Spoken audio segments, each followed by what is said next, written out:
Առաջինի ուղիղ եթերում շարունակվում է առավոտ լուսոն, մենք շարունակում ենք խոսել հետաքրքիր ու կարևոր իրադարձությունների եւ թեմաների մասին եւ հիմա կներկայացնենք հյուրերին, որոնք արդեն տաղավարում են, բայց մինչ այդ կներկայացնենք նախ թեմաներից մեկը, որի շուրջ զրուցելու ենք նրանց հետ եւ այսպես Վիզուալ Հայաստան հիմնադրամի կողմից անցկացված բացահայտելով աշխարհացույցը աշակերտական ֆլեշմոբը բավականին մեծ արձագանք է ստացել, խոսելու ենք ֆլեշմոբի, ոչ միայն ֆլեշմոբի, նաեւ նախագծի մասին, բայց փակագծերը դեռ չեն բացում, որովհետեւ այստեղ են մեր հյուրերը, որոնք կանեն դա։ Եվ այն գեղեցիկ մարդիկ, ովքեր մասնակցեցին այս ամենին եւ ունեցան լուրջ հաջողություններ, խոսենք հենց նրանց հետ միասին։ Ողջունենք ու ասենք բարի լույս Անի Հավտոյանին, Գավառի Հովհաննես Թումանյանի անվան համար 3 հիմնական դպրոցի ուսուցչուհուն։ Բարի լույս։ Ողջույն։ Եվ իհարկե գեղեցկության մեծ չափավարժին իրենց մեջ գրող երկու աշակերտուհիներին՝ Ելիսա Հովակիմյանին, Գավառի Հովհաննես Թումանյանի անվան համար 3 հիմնական դպրոցի աշակերտուհի եւ նույն դպրոցում սովորող Անուշ Սարգսյանին։ Ողջույն, սիրելիներ։ Բարի լույս։ Ինչպե՞ս եք։ Լավ, շնորհակալություն։ Լավ է սկսել առավոտը։ Այո։ Բավականին այո։ Վաղ թե սովոր եք այս ժամին արդեն արթնանալ։ Սովորական ժամին։ Սովորական ժամ է բոլորը, որ իհարկե մեծ ասակների համար ինձ թվում է մի փոքր բարդ։ Լավ, սկսենք խոսելով կարծում նախագծի մասին, նախ ներկայացնենք ինչ նախագծի մասին է խոսքը, ինչպես է այն անցել, ով է կազմակերպել եւ ինչ արդյունքներ են գրանցել։ Շատ լավ, շնորհակալություն, շատ ուրախ ենք հանրայինի հեռուստաընկերությունում հյուրընկալվելու կապակցությամբ եւ մեծ հպարտությամբ եւ պատվով ներկայացնելու ենք աշխարհացույց կրթական հարթակը եւ իր կողմից կազմակերպված նախագծային աշխատանքները եւ ֆլեշմոբերը, որոնք մենք անցկացրել ենք դպրոցում եւ ունենք լուրջ հաջողություններ։ Նախոսեմ նախագծային աշխատանքի մասին։ Նախագծային աշխատանքը մրցութային էր, որը հայտարարվեց Վիզուալ Հայաստանի կողմից։ Իմ աշխարհացույցը քարտեզագրելով թեմաները բազմազան էր, աշակերտներիս հետ միասին ընտրեցինք քարտեզագրելով ճանապարհ դեպի Անի, դեպի մեր պատմական ակունքները եւ բացահայտեցինք Անի մայրաքաղաքը նորովի։ Արդյունքում մեր նախագծային աշխատանքը 100 լավագույն նախագծային աշխատանքներից դարձավ եւ արժանացավ գերհզոր ժամանակակից սմարթ էկրան շահեց մեր դպրոցը եւ աշակերտները հիմա հնարավորություն ունեն դասերը անցկացնել ավելի հետաքրքիր եւ արդյունավետ միջավայրում։ Շատ լավ։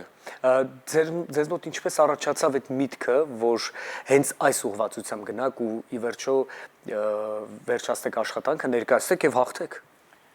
Պատմության մասին կարող ենք խոսել անվերջ, կարող ենք խոսել ու միշտ բացահայտելու բան կա պատմության մեջ։ Մենք որոշեցինք վերադառնալ Անի, գնանք Անի, քանի որ այսինքն մենք սկսեցինք արտազագրել Գյումրիից,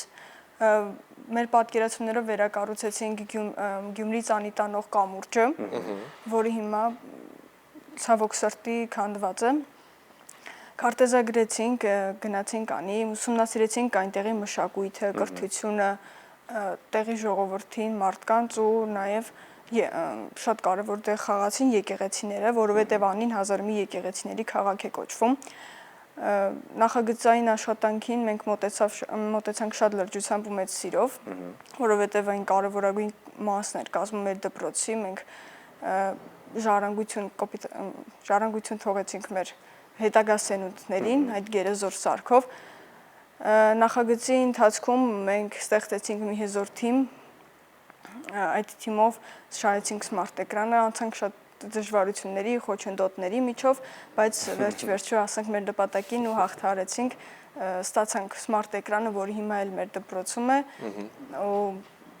կրթում է շատ ու շատ սերունդներ ու հենց կրթում է։ Այո, այսինքն ձեր աշխատանքի շնորհիվ նաև դպրոցի համար մեծ ներդրում եք ունեցել, ինչը իհարկե հրաշալի է եւ որքան հրաշալի է նման պատանիների դեպքում չէ արդեն այսպիսի նպատակասլացություն տեսնել։ Ես առաջարկում եմ նաև խոսենք ֆլեշմոբի մասին, որովհետեւ ֆլեշմոբը բավականին մեծ արձագանք է ստացել մարդկանց կողմից, տարածվել է, շատերը միացել են ֆլեշմոբին, եկեք պատմենք ինչպես առաջացավ առհասարակ գաղափարը եւ ինչ կատարվեց հետո։ Երբ իմացանք ֆլեշմոբի մասին, որ կա մի հրաշալի ֆլեշմոբ, միանգամից երբ իմացանք, թե ինչ թեմայով է լինելու, անկասկած ասացինք, որ մենք պետք է մասնակցենք, հավաքեցինք գերհզոր թիմ ու միասին մշակեցինք շատ հետաքրքիր թեմա, իմացանք, որ Ավետիքի Սահակյանի մասին է լինելու ու երբ հասկացանք, որ Ավետիքի Սահակյանին մենք կարանք շատ հետաքրքիր ձևով ներկայացնենք, հասկացանք, որ մեր սմարթ էկրանները շատ անհրաժեշտ է, որտեղ աշխարհացույցի կիրառությամբ շատ հեշտությամբ կարողացանք իրականացնել շատ հետաքրքիր ֆլեշմոբ, ուղին հեշտ չտրվեց մեզ, քիչ բարդ ուղի անցանք, բայց կարծում եմ, որ հրաշալի ֆլեշմոբ ենք ունեցել։ Եվ քանի որ շատ լայն է Ավետիք Իսահակյանի առհասարակ մտածողությունը, մտահորիզոնը եւ նրա թողած գրական հսկական ժառանգությունը, մեզ հետաքրքիր է որն են գլխավոր կետերը, թեմաները, գուցե մոտեցումները, որոնք տեղ գտան ֆլեշմոբում, որովհետև դուք անդրադարձել եք նրան։ Ի վերջո, ինչպես եք դուք բացահայտում եւ ընկալում Ավետիք Իսահակյանին, սա շատ հետաքրքիր է։ Քանի որ գիրքը ինքնին լույս է, որը լուսավորում է շատ մարդկանց ճանապարհներ, մենք նաև ասոցացրեցինք դա Ավետիք Իսահակյանի հետ, քանզի Ավետիք Իսահակյանը մեր հայոց գրականության լույսերից մեկն է։ Մենք ասոցացրինք այդ երկուսը մեկտեղում, ստացանք այդ հրաշալի պատկերը, որը եթե ինչ-որ ուշադրությամբ, հետաքրքրությամբ Ավետիք Իսահակյանին ճանաչելով դիտենք, կհասկանանք ամբողջ գաղափարը, ինչը թաքնված էր այդ վայրկյանների տակ։ Ավետիք Իսահակյան այն եզակի գրողներից է, բանաստեղծներից է, որի մասին կարող ենք խոսել անվերջ ու բացահայտելու շատ տեղեր ունենք, որովհետև Ավետիք Իսահակյանը իր գրականությամբ, իր հասարակական քաղաքական գործունեությամբ առանձնահատուկ է։ Մեզ գովելի է զարմանալ ինձ համար ամենայն դեպս, որ այս տարիքում ներկայացնել մի ամբողջ կյանք ու մի գրիչ, որ անդադար աշխատելու ու շատ այսօր անմահ գործեր կան, հա, մեզ հեշտ չտրվեց, քանի որ մի քանի րոպեում պետք է ներկայացնեինք մի մարդու գրիչ, որ մեր համար, մեր բոլորիս համար հեշտ չտրվեց։ Մենք ոչ միայն Ավետիք Իսահակյանի մասին ֆլեշմոբ արեցինք, այլ արեցինք եւս մեկ թեմայով Ալեք Մանուկյանի մասին, հայ մեծ գյուտարար Ալեք Մանուկյանի մասին արեցինք ֆլեշմոբ։ Դե գիտենք Ալեք Մանուկյանը ինչ կարևոր գյուտեր է արել մեզ համար եւ ոչ միայն մեզ հայերիս, այլ ամբողջ աշխարհի համար։ Տիկին Հավտոյանը շատ այսպես հպարտ դեմքով նստած հպարտանում է իր աշակերտներով, ինչներ պիտի անեք վստահաբար, հետաքրքիր է դուք ինչ զգացողություններ եք ունեցել, երբ գնացեցիք այս հաղթանակը եւ ի վերջո վստահ եմ նաեւ ձեր եւ ձեր գործընկերների այսպես ներդրումը այս հարցում շատ կարեւոր է եւ շատ մեծ է։ Շնորհակալ եմ։ Այո, շատ ճիշտ նկատեցիք, ես մեծ հպարտությամբ եմ խոսում իմ աշակերտների մասին, նրանց կատարած գործերի մասին, որոնք փոքր, բայց ապագայում հաստատ մեծ գործերի հիմք են դառնալու։ Իմ աշակերտները ամեն անգամ երբ Վիզուալ Հայաստանը աշխարհացույց կրթական հարթակի հետ միասին հայտարարում է որևէ ֆլեշմոբ կամ մրցույթ, իմ աշակերտները մեծ սիրով մասնակցում են, քանի որ գիտեն, որ աշխարհացույց կրթական հարթակը եւ Վիզուալ Հայաստանը առհասարակ նրանց կրթելու է եւ դարձնելու է 21-րդ դարի մարտահրավերներին դիմակայող քաղաքացիներ եւ կարեւորը մարտահրավերներին իրազեկ քաղաքացիներ։ Աշակերտներս հպարտությամբ եւ մեծ սիրով կատարեցին, թեպետ մեզ տրված էր մեկ ֆլեշմոբ, բայց իմ աշակերտները կատարեցին երկուսը, ներկայացրեցին Ավետիք Իսահակյանի կյանքը գործունեությունը, հետաքրքիր ձևով ինչպես իրենք շեշտեցին, ներկայացրեցին Ալեք Մանուկյանին, ինչու ընտրեցինք մենք Ալեք Մանուկյանին, քանի որ հենց սմարթ էկրաններ դպրոցներին Ալեք Մանուկյան Սիմոն հիմնադրամն է տրամադրում, որը գլխավոր հովանավոր հանդիսանում է տնօրեն, հանդիսանում է Ալեք Մանուկյանի թոռնուհին Քրիստին Սիմոնը։ Շնորհակալություն նրան նման հնարավորության համար, որ այսօր մեր երեխաները կարող են սովորել նման պայմաններում, քանի որ սմարթ էկրանները էապես փոխում են դասի որակը։ Այո, վստահաբար։ Մեզ մնում է թերևս շնորհակալություն հայտնել ձեզ նախ տաղավարում հյուրընկալվելու համար եւ որ ամենակարևորն է շնորհավորել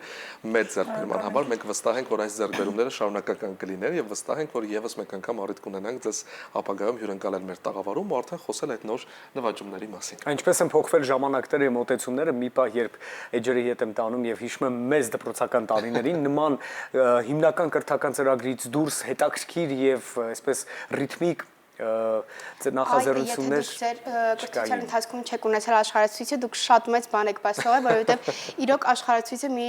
նորարարական կրթական հարթակ է, որը ստեղծվել է Վիզուալ Հայաստան հիմնադրամի կողմից, ինչի համար շատ շնորհակալ ենք, որովհետև աշխարհացույցը մեզ, գիտեք, ինչ ոչ թե ստիպում է, որ մենք մեր դասերը հիշենք, մտապահենք, այլ ինքը մեզ կրթում է շատ հետաքրքիր ձևով ու այն տեղեկությունները, որ ինքը մեզ է տալիս, շատ հարամատչելի ու դյուրին բռնելի են, որ ավելի հեշտ ենք ընկալում ու բացի տեղեկություններից մեզ տալիս են ամեն ինչ, քարտեզներ, ֆայլեր, վիդեոներ, նկարներ, ամեն ինչ։ Հրաշալի։